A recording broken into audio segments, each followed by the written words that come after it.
Hi guys, good morning. Welcome to the December 29, 2020 హిందూలోని editorial చూద్దాం. ఈ వీడియోలోకి వెళ్ళబోయే ముందు ఈ వీడియోని మీరు చివరి వరకు చూడండి. నచ్చితే లైక్ చేయండి, షేర్ చేయండి. మీరు ఏదైనా చెప్పాలి అనుకుంటే కింద కామెంట్ రూపంలో తెలియజేయండి. ఇంకా సబ్స్క్రైబ్ అవ్వడం ఎవరైనా ఉంటే సబ్స్క్రైబ్ అవ్వండి. దీంతోపాటు నేను డిస్క్రిప్షన్లో ఒక లింక్ అనేది ఇస్తానండి, టెలిగ్రామ్ ఛానల్ లింక్. ఎవరికైనా ఇంట్రెస్ట్ ఉంటే టెలిగ్రామ్ ఛానల్ లింక్లో జాయిన్ అవ్వండి. ఇక ఫస్ట్ ఆర్టికల్ వచ్చేసి ఈజింగ్ ఆఫ్. ఈజింగ్ ఆఫ్ అంటే ఏంటి అంటే కొంతవరకు కష్టమైనటువంటి పరిస్థితులు అనేవి తగ్గిపోతున్నాయి. అంటే రోజు రోజుకి కొంతవరకు ఉపశమనం అనేది వస్తుంది అని చెప్పే ఆర్టికల్ అనమాట. India's COVID-19 case and fatality rates have fallen from the peaks reached in September. So మన భారతదేశానికి సంబంధించినటువంటి కోవిడ్-19 కేసులు కావచ్చు, ఫెటాలిటీ అంటే మరణాలు, ఈ మరణాల సంఖ్య కావచ్చు, ఏవైనా కానీ చాలా వరకు పడిపోతున్నాయి అనమాట. హ్యావ్ ఫాలెన్, పూర్తిగా పడిపోతున్నాయి అనమాట. ఎక్కడి నుంచి పీక్స్ అనమాట. ఒకప్పుడు అత్యంత ఉధృతంగా ఉన్నటువంటి పరిస్థితులు ఎప్పుడన్నా ఆ పరిస్థితులు అనేవి సెప్టెంబర్ నెలలో మన కేసులు అనేవి భలే హైయెస్ట్గా ఉన్నాయన్నమాట. అలాంటి పరిస్థితుల్లోంచి ఇప్పుడు పడిపోతున్నాయి అని చెప్తున్నాను అనమాట. As 2020 draws to a close, Indians will look forward to the new year with weariness and hope after suffering one of the worst years in history. Health-wise, nearly 148,000 registered deaths due to COVID-19 and economically losses of livelihood. So ఇప్పుడు మనకేంటి, మన భారతదేశం అనేది 2020 సంవత్సరం అంతంలోకి వెళ్ళిపోతుంది. అంటే ప్రపంచం మొత్తం వెళ్తుంది, మన భారతదేశం కూడా ఇప్పుడు 2020 అదే కదా, డిసెంబర్ ఈరోజు 29వ తారీఖు అంటే ఇంకేమో 2 డేస్లో మనకు న్యూ ఇయర్ అనేది స్టార్ట్ అవుతుంది అనమాట. సో ఈ కొత్త న్యూ ఇయర్ మీద మనకు చాలా వరకు ఆశయాలు కోరికలు అనేవి ఉన్నాయన్నమాట, హోప్స్ అనేవి ఉన్నాయన్నమాట. సో ఇప్పుడు ఏమైంది, పూర్తిగా ఈ యొక్క 2020 సంవత్సరాన్ని మనం చూసుకుంటే పూర్తిగా వర్స్ట్ ఇయర్ అనమాట. ఈ సంవత్సరం మొత్తం మనకు చరిత్రలోనే ఇంత భయంకరమైనటువంటి దరిద్రమైనటువంటి సంవత్సరం అనేది లేదనమాట. ఈ హెల్త్ పాయింట్ ఆఫ్ వ్యూలో చూసుకుంటే 1,48,000 మంది మరణాలు అనేవి సంభవించినాయి కోవిడ్-19 కారణంగా. ఇక ఆర్థిక పరంగా చూసుకుంటే లైవ్లీహుడ్, జీవనాధారం అనేది పూర్తిగా దెబ్బతిందనమాట. The pandemic continues to rage, daily infections and deaths are scaling fresh peaks in Europe. The US is closing on 20 million confirmed cases and 3.4 lakh deaths, and in some countries in Latin America cases have remained high and are rising. అంటే ఇప్పుడు మనకు ఈ యొక్క pandemic సంబంధించినటువంటి ఈ యొక్క ఆగ్రహం కావచ్చు, రేజ్ అంటే ఆగ్రహం కావచ్చు, కోపం అనేది రోజుకి ఇలానే కొనసాగుతూనే ఉందన్నమాట, కంటిన్యూ అవుతూనే ఉందన్నమాట.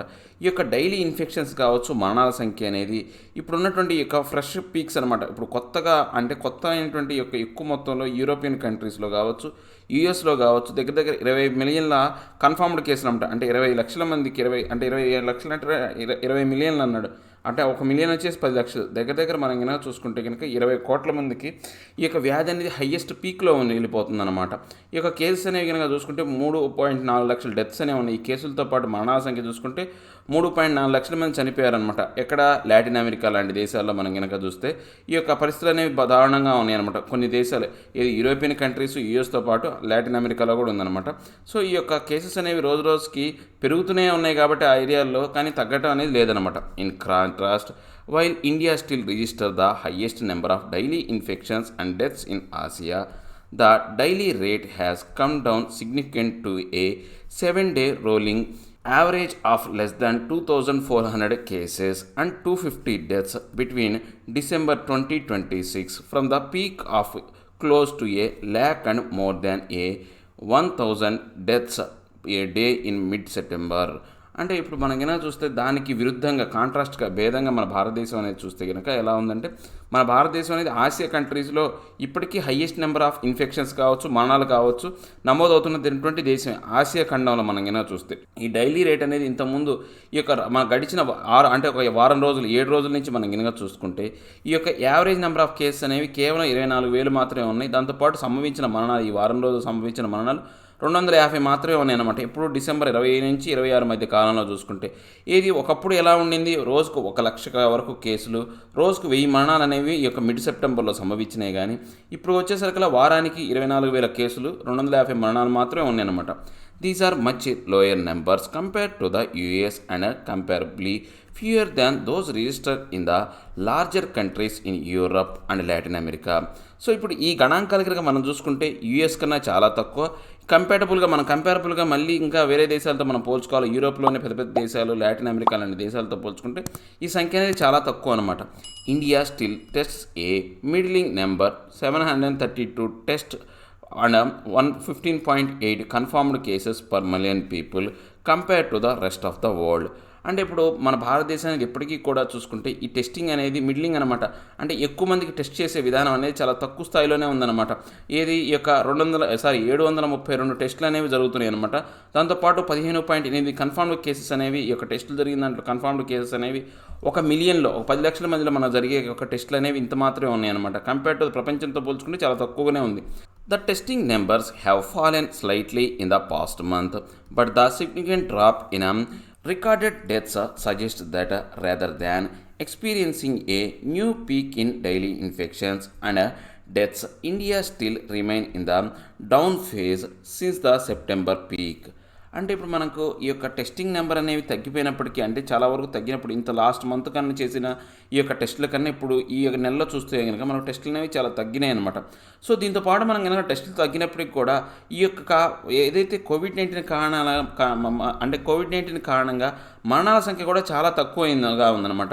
ఇవైతే ఇన్ఫెక్షన్స్ అనేవి సంఖ్య అనేది ఇంతకుముందు డెత్స్ కావచ్చు, లేకపోతే ఈ యొక్క ఏవైతే ఉన్నాయో ఆ సెప్టెంబర్ నెలతో పోల్చుకుంటే ఇప్పుడు అన్నీ కూడా తక్కువ ముక్కలో ఉన్నాయి. కేసుల సంఖ్య తగ్గు ముక్కలోనే ఉంది, మరణాల సంఖ్య తగ్గు ముక్కలోనే ఉంది, అన్నీ తగ్గు ముక్కలోనే అనమాట. That the case and death curves are headed further south is a good sign for the health infrastructure.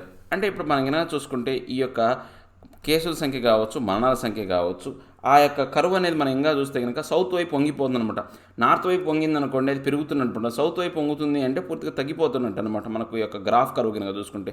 So దీనివల్ల ఏంటంటే ఈ యొక్క మంచి ఒక గుర్తులాగా యొక్క హెల్త్ ఇన్ఫ్రాస్ట్రక్చర్కి, అంటే ఆరోగ్యపరమైనటువంటి మౌలిక సదుపాయాలకి ఒక మంచి ఆశాభావమైనటువంటి విషయంలాగా ఉందన్నమాట ఈ కరువు అనేది ఇలా పడిపోవటం.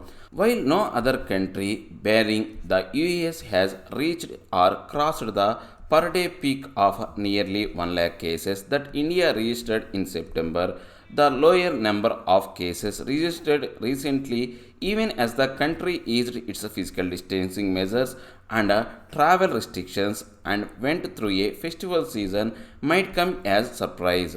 సో ఇప్పుడు మనం కనుక చూసుకుంటే ఈ యొక్క ప్రపంచంలో ఏ దేశంలో కూడా 1,00,000 కేసులు అనేవి పర్ డే అనేది నమోదైంది లేదు. ఒక్క అమెరికా అనేది మినహాయిస్తే, బేరింగ్ అంటే మినహాయింపు అనమాట, అమెరికాని మినహాయిస్తే ఏది లేదనమాట.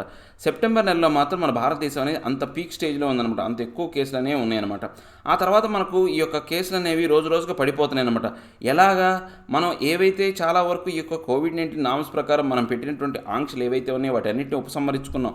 ఫిజికల్ డిస్టెన్సింగ్ అనేది తీసేసాం, ట్రావెల్ రెస్ట్రిక్షన్స్ అనేవి తీసేసాము. తర్వాత ఈ యొక్క ఫెస్టివల్ సీజన్ మనం అందరం పాలు పంచుకునే విధంగా చేసినప్పటికీ కూడా ఈ సంఖ్య అనేది తక్కువగా ఉండటం అనేది చాలా సర్ప్రైజింగ్గా ఉందన్నమాట.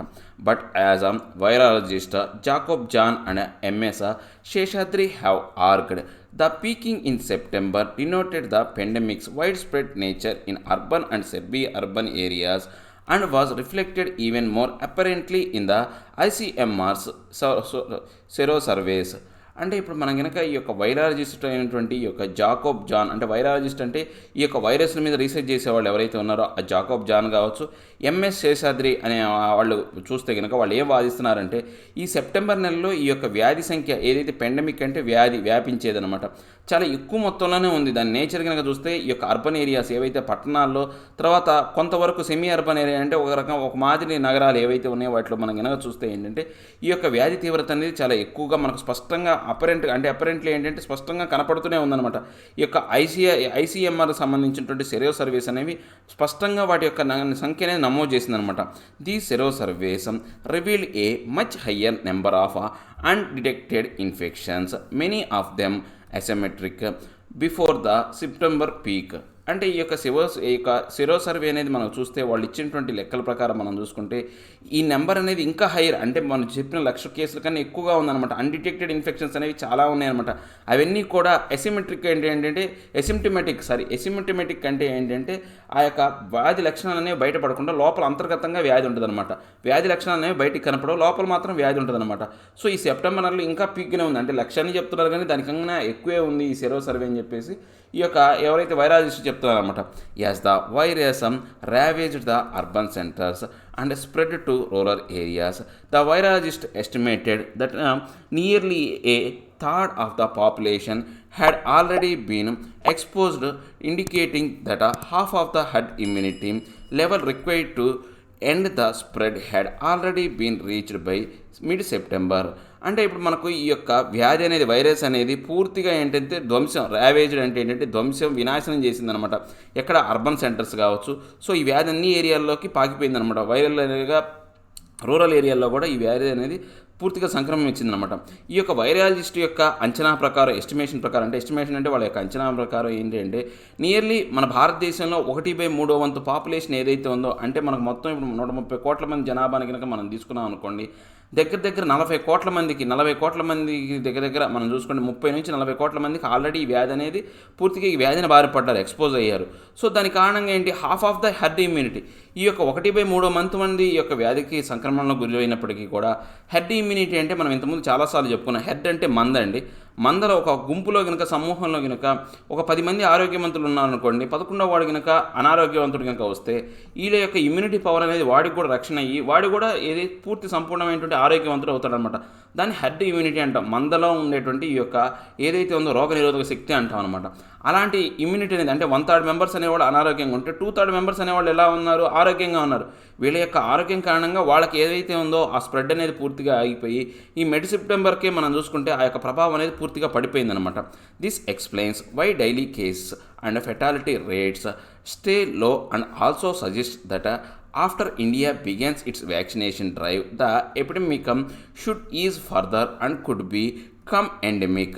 సో ఇప్పుడు ఈ యొక్క ఏవైతే కారణాలు ఉన్నాయో కాబట్టి ఈ యొక్క అంశాలు మనకి ఏం చెప్తున్నాయంటే డైలీ కేసెస్ కావచ్చు, ఫెటాలిటీ రేట్స్ అనేవి చాలా వరకు తక్కువగా అయిపోవడానికి ఈ యొక్క అన్ని అంశాలు అనేవి కారణంగా చెప్పొచ్చు అనమాట. ఇలాంటి రకరకాల హెర్డ్ ఇమ్యూనిటీ కావచ్చు, వీటన్నింటి కారణంగా రోజుకి తగ్గిపోతుంది అనమాట. అంటే ఇప్పుడు పరిస్థితి అనేది చాలా వరకు కంట్రోల్లో వచ్చింది, ఏది వ్యాక్సిన్ రాకముందే.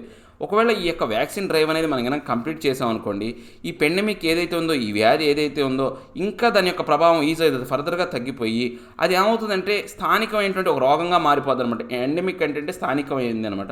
స్థానికమైనటువంటి రోగం మామూలుగా మనకు వచ్చే స్థానికంగా కొన్ని రోగాలు ఉంటాయి కదా, ఆ యొక్క దేశంలో స్థానికంగా ఉండే రోగంగా తయారైపోద్ది అనమాట.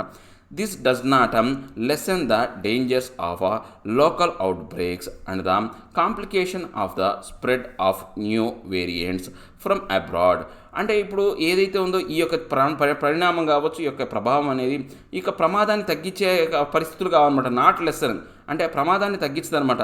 ఎందుకని మనకు ఏవైనా అవుట్బ్రేక్స్ అనేవి వస్తే కనుక స్ప్రెడ్ కావచ్చు ఏవైనా కానీ వేరే దేశాల నుంచి అబ్రాడ్ నుంచి రకరకాల కొత్త రోగాలు వచ్చే అవకాశం ఉందన్నమాట. సో అలాంటి పరిస్థితులు ఉన్నాయి. అంటే ఈ యొక్క కోవిడ్-19 వైరస్ ఈ మధ్యకాలంలో రూపాంతరం చెందింది, ఇంకా బలంగా తయారైంది, 70% ఇంకా దాని యొక్క వ్యాపించే శక్తి అనేది పెరిగిపోయిందని చెప్పేసి మనకు బ్రిటన్లో ఈ యొక్క వైరస్ ఉందని చెప్పేసి చెప్తున్నారు అనమాట. సో అలాంటి వాటిని నిర్మూలించడానికి ఏమి ఈ యొక్క విధానాలు ఉపయోగపడవు అనమాట. సో వాటి నుంచి ప్రమాదం అనేది అలానే అంటిపెట్టుకొని ఉంటుంది అనమాట. The standard safety measures, mask wearing, hand hygiene, absence of crowding and renewed testing and tracing must remain. So ఇది కారణంగా మనం ఏంటంటే ఈ యొక్క స్టాండర్డ్ సేఫ్టీ మెజర్స్ ఏవైతే ఉన్నాయో, మాస్కులు ధరించడం ఒకటి, తర్వాత హ్యాండ్ హైజీన్ ఒకటి, ఆబ్సెన్స్ ఆఫ్ క్రౌడింగ్ అంటే గుంపులుగా సముదాయాలుగా ఏర్పడటం ఒకటి, తర్వాత టెస్టింగ్లు అనేవి ఇంకా ఎక్కువ మొత్తంలో చేయడం అనమాట. రీన్యూడ్ అనమాట. కొత్త టెస్టింగ్ విధానాలు కావచ్చు, కొత్త టెస్టింగ్లోనే మార్పులు తీసుకొచ్చి ఎక్కువ టెస్ట్ చేసి దాంతోపాటు ఆ వ్యాధిని కనుగొనాలి, ట్రేస్ చేయాలి. సో ఈ కారణంగా ఏమవుతుందంటే ఈ యొక్క మనం ఇంకా జాగ్రత్తగా ఉండే విధంగా అంటే మస్ట్ బి రిమైన్, మనం జాగ్రత్తగా ఉండాలి. దీనికి సంబంధించినటువంటి అంశాలకు సంబంధించి మన రాబోయే కొత్త సంవత్సరంలో జాగ్రత్తగా ఉండాలని చెప్తున్నాను అనమాట. ఏం లేదండి, గడిచిన ఈ యొక్క సంవత్సరం నేను మన భారతీయులకి ఒక పీడకలు అనమాట. చరిత్రలో ఎప్పుడు జరగనంత వినాశనం అనేది ఇప్పుడు జరిగింది. ఈ యొక్క మరణాల సంఖ్య చూసుకుంటే 1,00,000 పైగా మంది మరణించారు, 1,40,000 మంది పైగా మరణించారు. దాంతోపాటు మన యొక్క లైవ్లీహుడ్ జీవనాధారం అనేది పూర్తిగా కోల్పోయింది, ఎకానమీ అనేది పూర్తిగా దెబ్బతిందనమాట. కానీ సెప్టెంబర్ నెలలో మనకు చాలా హయ్యెస్ట్ పీక్స్లో ఉంటుంది ఈ యొక్క వ్యాధి అనేది. ఇప్పుడు ఈ నెలలో చూసుకుంటే, ఇప్పుడు మన దగ్గర డిసెంబర్లో వచ్చేసరికి చూసుకుంటే దాని యొక్క ప్రభావం చాలా వరకు తగ్గిపోయింది. దానికి రకరకాలైనటువంటి కారణాలు, హెడ్ ఇమ్యూనిటీ కావచ్చు, లేకపోతే మనం తీసుకున్నటువంటి విధానాలు కావచ్చు. అంటే ఈ యొక్క లాక్డౌన్ ఫేజ్లో నుంచి మనం బయటపడినప్పటికీ కూడా మనకి ఎటువంటి సమస్యలు అనేవి లేవు. యూఎస్ మిగతా దేశాలతో పోల్చుకుంటే మన భారతదేశం అనేది చాలా తక్కువగా ఉందండి. ఆసియాలో టాప్ మోస్ట్ కంట్రీ అయినప్పటికీ, అంటే టాప్ మోస్ట్ వ్యాధి సంక్రమించిన కంట్రీ అయినప్పటికీ కూడా మన భారతదేశం సేఫ్గా ఉంది. సో రాబోయే కాలంలో వ్యాక్సిన్ వస్తే ఇంకా పరిస్థితి అనేది ఇంకా మంచిగా మారుతుంది. కానీ మనకు ఇంకో సమస్య అనేది ఉంది. ప్రపంచంలోని ఇతర దేశాల నుంచి మళ్ళీ ఈ వ్యాధి యొక్క రూపాంతరం చెందిన అడ్వాన్స్ అయినటువంటి ఈ యొక్క వైరస్ అనేది వచ్చే అవకాశం ఉంది. కాబట్టి మనకు ఏవైతే సేఫ్టీ మెజర్స్ ఏవైతే ఉన్నాయో, మాస్కులు ధరించడం, తర్వాత హ్యాండ్ హైజీన్గా ఉంచడం, తర్వాత ఈ యొక్క గుంపులుగా ఉన్నటువంటి సముదాయాల్లో పంచుకోకుండా ఉండటం, టెస్టింగ్ అనేవి ఎక్కువగా చేసి ట్రేస్ చేసి ఈ యొక్క వ్యాధికి సంబంధించిన అంశాలు అనేవి ఎప్పుడు జాగ్రత్తలు అయి ఉండటం అనేది ముఖ్యమని చెప్తున్నారు అనమాట. Next, war and words. అంటే ఇప్పుడు యుద్ధము మరియు పదాలు అనమాట. అంటే ఇప్పుడు ఏదైనా కానీ ఒక అంశం దారితీయాలంటే ప్రధానంగా మనం మాట్లాడే మాటలతోనే ఒక యుద్ధం అనేది వస్తుందండి. ఇద్దరి మధ్య జరిగే యొక్క సంభాషణలోనే ఆ చివరికి ఆ సంభాషణ అనేది స్నేహపూర్వకంగా ఉంటుందా లేకపోతే వివాదాస్పదమైందా అనేది మనకు తేలిపోద్ది అనమాట. సో ఇప్పుడు అలాంటివి అనమాట. అంటే ఏదైనా కానీ చర్చల ద్వారా మనం, అంటే ఒక చర్చ అనేది యుద్ధానికి దారి తీయచ్చు, లేదా ఒక చర్చ అనేది యుద్ధాన్ని శాంతి వైపు కూడా నడిపించవచ్చు అనమాట. సో ఈ రెండింటికి అంత ప్రాధాన్యత ఉందన్నమాట. యుద్ధానికి ఎంత ప్రాధాన్యత ఉందో మన మాటలకు కూడా అంతే ప్రాధాన్యత ఉంది అని చెప్తున్నాను అనమాట. Talks on Taliban's terms will halt Afghanistan's slow progress toward peace and stability. అంటే ఇప్పుడు ఈ యొక్క టాక్స్ ఆన్ తాలిబాన్స్ టర్మ్స్ అంటే ఇప్పుడు తాలిబాన్ల యొక్క విధి విధానాలు కావచ్చు, లేకపోతే వాళ్ళ వ్యవహార శైలికి సంబంధించినటువంటి చర్చలు ఏవైతే ఉన్నాయో ఆ చర్చలు అనేవి ఎలా ఉండబోతున్నాయంటే ఈ యొక్క ఆఫ్ఘనిస్తాన్ సంబంధించినటువంటి ఈ యొక్క ప్రోగ్రెస్ నిదానంగా, ఈ ప్రోగ్రెస్ కూడా చాలా స్లోగా ఉందన్నమాట. దేనికి సంబంధించిన ప్రోగ్రెస్? పీస్ కావచ్చు, లేకపోతే ఈ యొక్క స్టెబిలిటీకి సంబంధించినటువంటి ప్రోగ్రెస్ అనేది చాలా నిదానంగా ఉందన్నమాట. అలాంటి ప్రోగ్రెస్ కూడా హాల్ట్ అంటే ఆగిపోయే అవకాశం ఉంది వాళ్ళతో జరిపే చర్చల్లో అని చెప్తున్నారన్నమాట. With the Afghan government and Taliban preparing to resume talks in Doha next week. One of the pressing problems Afghanistan is facing remains unaddressed, the surging violence. అంటే ఇప్పుడు మనం ఎలా చూస్తే ఈ యొక్క ఆఫ్ఘనిస్తాన్కి సంబంధించినటువంటి దేశంలో ఈ తాలిబాన్లకి ఆఫ్ఘనిస్తాన్కి ఈ యొక్క ప్రభుత్వానికి మధ్య ఈ యొక్క శాంతికి సంబంధించినటువంటి చర్చలు అనేవి మళ్ళీ తిరిగి మొదలవుతున్నాయి అనమాట. నెక్స్ట్ వీక్లో ఎక్కడ దోహాలో జరుగుతున్నాయి అనమాట. సో ఈ యొక్క దాంట్లో ఆఫ్ఘనిస్తాన్ అనేది ఇప్పుడు ప్రధానమైనటువంటి వాళ్ళ బాధించే సమస్య అనేది ఇప్పటికి కూడా దానికి అన్అడ్రస్డ్ అనమాట. దానికి పరిష్కారం దొరకలేదు, దాన్ని ఎవరో గుర్తించలేదు, పరిష్కారం అనేది దొరకలేదు అనమాట. ఏది? సర్జింగ్ వైలెన్స్ అనమాట. రోజుకు ఉబ్బెంగిపోతున్నటువంటి, సర్జింగ్ అంటే పెరిగిపోతున్నటువంటి ఈ యొక్క హింస అనేది మాత్రం అక్కడ తగ్గట్లేదు అనమాట. The year 2020 was one of the bloodiest in Afghanistan's 19-year long conflict. 2020 సంవత్సరం అనేది ఇప్పుడే మన భారతదేశం గురించి చెప్పుకున్నాం. 2020 సంవత్సరం అనేది మన భారతదేశానికి భయంకరం అనమాట.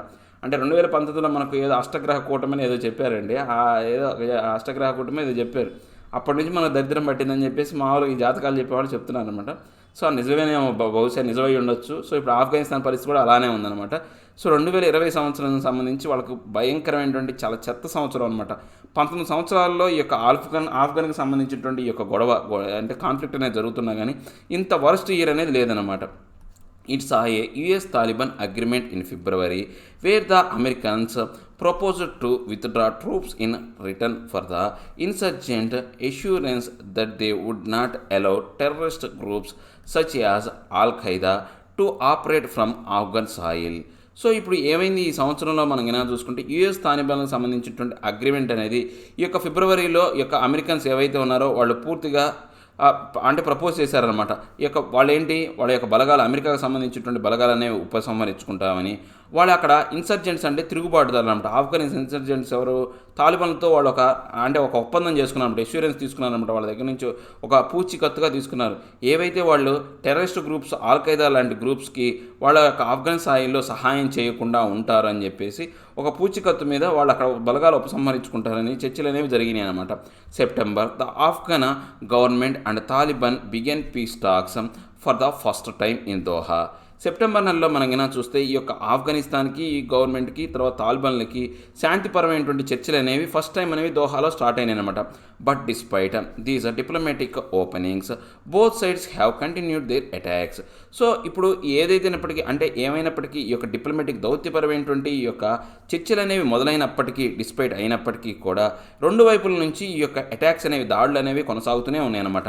In the quarter that ended on September 30, violence surged by 50% according to the US Special Inspector General for Afghanistan Reconstruction. So September 30 వరకు మనకు చూసుకుంటే ఆ క్వార్టర్ ముగిసే సమయానికి కనుక చూసుకుంటే ఈ యొక్క వైలెన్స్ అనేది ఒక్కసారిగా 50% పెరిగిపోయింది. సర్జరీ అంటే పెరిగిపోయిందనమాట. ఎవరు చెప్పారు ఈ లెక్క?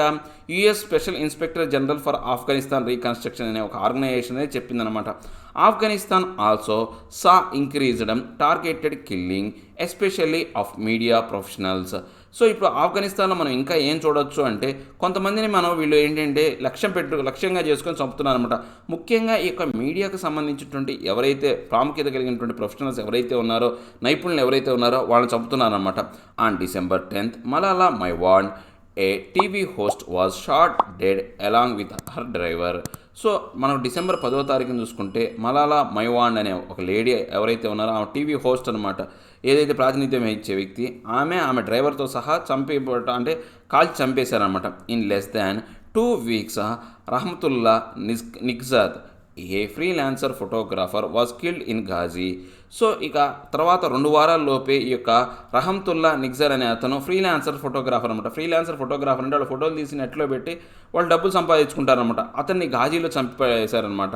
The Taliban have denied any role but government officials says the insurgents who banned TV and turned print and radio into propaganda platform when in power in the late 1990s were behind the attacks as they seek to silence critical voices. So ఇప్పుడు ఈ యొక్క ఇన్సర్జెంట్స్ అనమాట, తిరుగుబాటుదారులు ఎవరైతే ఉన్నారో ఆ తిరుగుబాటుదారులు అనేవాళ్ళు 1990లో ఈ యొక్క లేట్ 1990s ఏం చేశారంటే వాళ్ళు టీవీని పూర్తిగా ఆపేశారనమాట. ఈ యొక్క ప్రింట్ మీడియాను రేడియోను ఉపయోగించి వాళ్ళు ఏంటంటే ప్రచారం చేసుకోవడం మొదలుపెట్టారనమాట. అలాంటి వాళ్ళ యొక్క ఏవైతే ఉన్నాయో బ్యాక్ బోన్ అనేది ఉంది, వాళ్ళ వెనకాల ఉండి ఇలాంటి ఎవరైతే ఉన్నారో అంటే తీవ్రమైనటువంటి గళాన్ని విప్పే వాళ్ళని నోరు మూపించడానికి వాళ్ళు అలా చేస్తున్నారని చెప్పేసి గవర్నమెంట్ అంటుంది. తాలిబాన్లు ఏమో ఈ యొక్క అంశాన్ని అసలు ఎటు ఒప్పుకోలేదన్నమాట. మేము అసలు ఈ దాడులు మేము చేయలేదు, చేస్తే మేము చెప్తాం కదా అని చెప్పేసి వాళ్ళు అన్నారు. మా యొక్క రోలే లేదు, ఈ యొక్క దాంట్లో మా యొక్క ఏదైతే ఇన్వాల్వ్మెంట్ లేదు, వాళ్ళ మరణాలకు సంబంధించి మాకేం సంబంధం లేదని తాలిబాన్ చెప్పేశారు అనమాట. The peace talks are a complicated process. అంటే ఎప్పుడైనా సరే శాంతి చర్చలు అనేవి ఎప్పుడు కూడా కాంప్లికేటెడ్ అనమాట, చాలా సమస్యలతో కూడుకున్నటువంటి విధానం అనమాట. The US first cut a deal with the Taliban and then arm twisted the government to join the talks. అంటే ఫస్ట్ ఏంటి, ఈ యొక్క యుఎస్ ఏదైతే ఉందో అదేంటో ఆ డీల్లో నుంచి అది బయటికి వెళ్ళిపోయి తాలిబాన్లతో ఉన్నటువంటి ఈ యొక్క చర్చల్లో అది డీల్ నుంచి బయటికి వెళ్ళిపోయి చేతులు ఎత్తేసింది అనమాట. చేతులు ఎత్తేసి అప్పుడు ఈ యొక్క తాలిబాన్ గవర్నమెంట్ని అంటే యొక్క ఏదైతే ఉందో ఆఫ్ఘనిస్తాన్ గవర్నమెంట్ని చర్చల్లో పాల్గొనమందనమాట. Abdullah was challenged the 2019 election results and formed a short lived parallel government questioning the legitimacy and authority of President Ashraf Ghani is heading the government delegation in the talks. ఈ యొక్క అబ్దుల్లా అనే అతను 2019 జరిగినటువంటి ఎలక్షన్ని అతను ఏంటంటే పూర్తిగా సవాలు విసిరాడు అనమాట.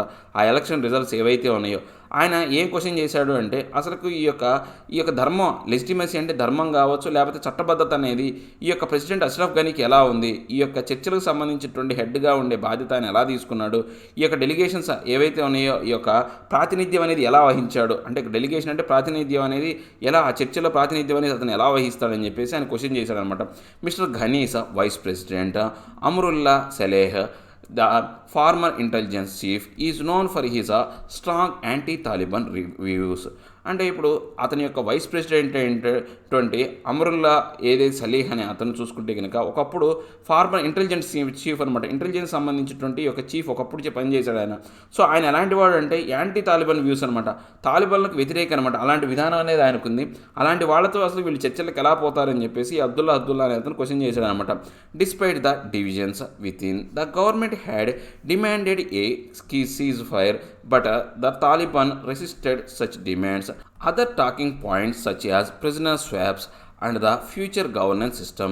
సో ఇప్పుడు ఈ యొక్క ఏవైతే డివిజన్ ఏదైతే ఉందో ఈ యొక్క ప్రభుత్వంలోని ఇన్ని రకాలైనటువంటి డివిజన్లు అయినవి ఉన్నప్పటికీ కూడా గవర్నమెంట్ ఏమడిగింది, ఒక తాత్కాలిక సంధి, సీజ్ ఫైర్ అంటే కాల్పుల విరమణ కావచ్చు, తాత్కాలిక సంధి కావాలని కోరింది.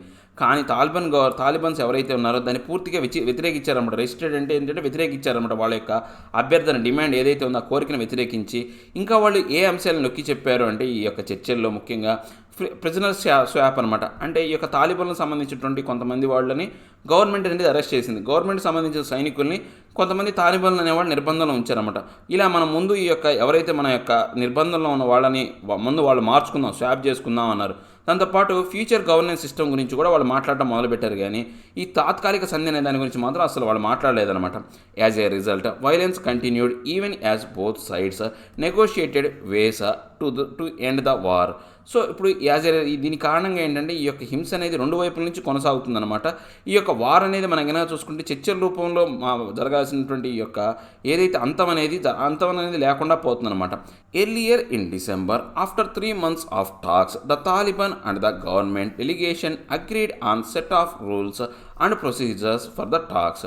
అంటే ఎర్లియర్ డిసెంబర్లో మనం ఏమైనా చూసుకుంటే వాళ్ళు యొక్క 3 నెలల యొక్క ఏవైతే చర్చల తర్వాత తాలిబన్లు కావచ్చు, ప్రభుత్వం కావచ్చు, ఒక యొక్క డెలిగేషన్కి వచ్చారనమాట. అంటే ఏంటి, ఒక ఒప్పందానికి అనే దానికి వచ్చారనమాట. ఒక అగ్రిమెంట్ అనేదానికి ఏదైతే ఉందో ప్రాతినిధ్యానికి సంబంధించి, అంటే రాబోయే కాలంలో ఎలాంటి ప్రొసీజర్స్ అనేవి మనం పాటించాలి, రేపు రాబోయే కాలంలో చర్చలకు సంబంధించినటువంటి డెలిగేషన్ అంటే ప్రాతినిధ్యం అనేది వహించాలి అంటే ఎలాంటి యొక్క నియమాలు పెట్టుకోవాలా, ఎలాంటి విధానాలను అనుసరించాలని చెప్పేసి వాళ్ళ ఒప్పందం అనేది జరిగింది ఈయన యొక్క డిసెంబర్ 1 మనం కనుక చూసుకుంటే.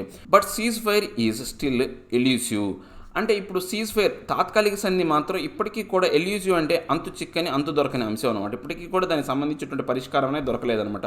The Trump administration in its quest to get out of the war fail to extract many major compromise from the Taliban when it ruled out the peace process. అంటే ఇప్పుడు మనం కనుక చూసుకుంటే ఈ యొక్క ట్రంప్ అడ్మినిస్ట్రేషన్, ట్రంప్ యొక్క అధికార విధానం ఏదైతే ఉందో వాళ్ళు ఏంటంటే ఈ యొక్క యుద్ధాన్ని ఆపాలి అని చెప్పేసి అన్వేషణ చేశారు. క్వెస్ట్ అంటే ఏంటి, అన్వేషణ అనేది జరిగిందనమాట.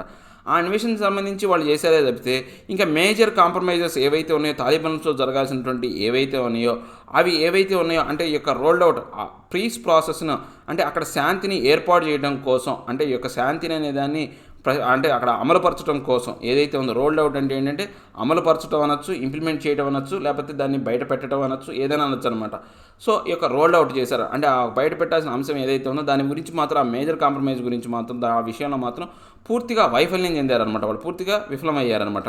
The insurgents who control most of the countryside are already upbeat.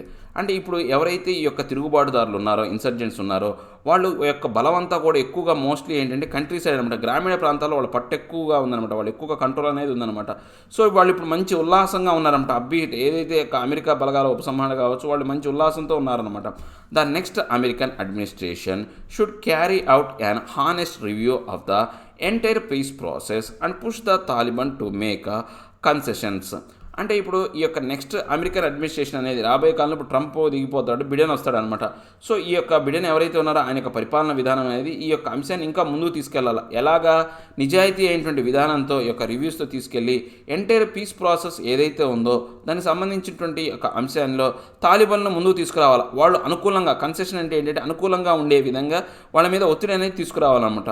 The talks are vital to finding a lasting solution to the conflict. So ఇప్పుడు ఈ యొక్క చర్చలు ఏవైతే ఉన్నాయో అవి చాలా ముఖ్యమైనవి అనమాట. వైటల్ అంటే ఇంపార్టెంట్ అనమాట, ముఖ్యమైన అనివార్యమైనటువంటి అంశం అనమాట.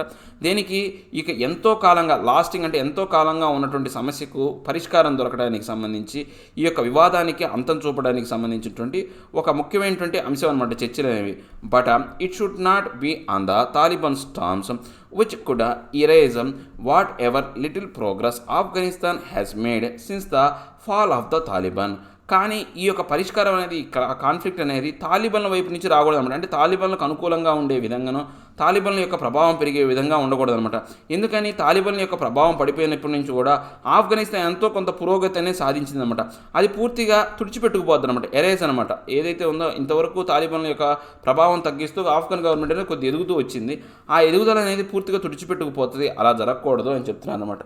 లేదండి, చర్చల ద్వారా శాంతి అనేది సాధించాలా. అమెరికా అడ్మినిస్ట్రేషన్ విధానం అనేది ఫెయిల్ అయింది. వాళ్ళు ఏదైతే ఉందో యుద్ధం నుంచి బయటికి రావడానికి ఎక్కువగా ఆతృత చూపించారే కానీ ఆ యొక్క సమస్యను పరిష్కరించడానికి, అక్కడ శాంతిని నెలకొల్పడానికి ఎటువంటి ప్రయత్నము చేయలేదు. రాబోయే కాలంలో అమెరికా అడ్మినిస్ట్రేషన్ ఏదైతే ఉందో ఈ యొక్క అంశాన్ని గుర్తించాలా. దాంతోపాటు ఈ యొక్క ఆఫ్ఘన్ ప్రభుత్వం కావచ్చు, లేకపోతే ఆఫ్ఘనిస్తాన్ సంబంధించినటువంటి ఈ యొక్క తాలిబాన్ గ్రూప్ కావచ్చు, ఏదైతే ఉందో పూర్తిగా కొంతవరకు శాంతి నెలకొల్పే విధంగాను, ఆఫ్ఘన్ ప్రభుత్వాన్ని తిరిగి మళ్ళీ ప్రశాంతమైనటువంటి వాతావరణం వచ్చే విధంగాను చర్యలు తీసుకోవాలని చెప్తున్నారు. సో ఇవండి ఈరోజు నా హిందూలోని 2 ఆర్టికల్ ఎక్స్ప్లెనేషన్. నా ఎక్స్ప్లెనేషన్ మీకు నచ్చే ఉంటుంది అనుకుంటున్నాను. నచ్చితే లైక్ చేయండి, షేర్ చేయండి. మీరు ఏదైనా చెప్పాలి అనుకుంటే కింద కామెంట్ రూపంలో తెలియజేయండి. ఇంకా సబ్స్క్రైబ్ అవ్వనోడు ఎవరైనా ఉంటే సబ్స్క్రైబ్ అవ్వండి. Thank you very much.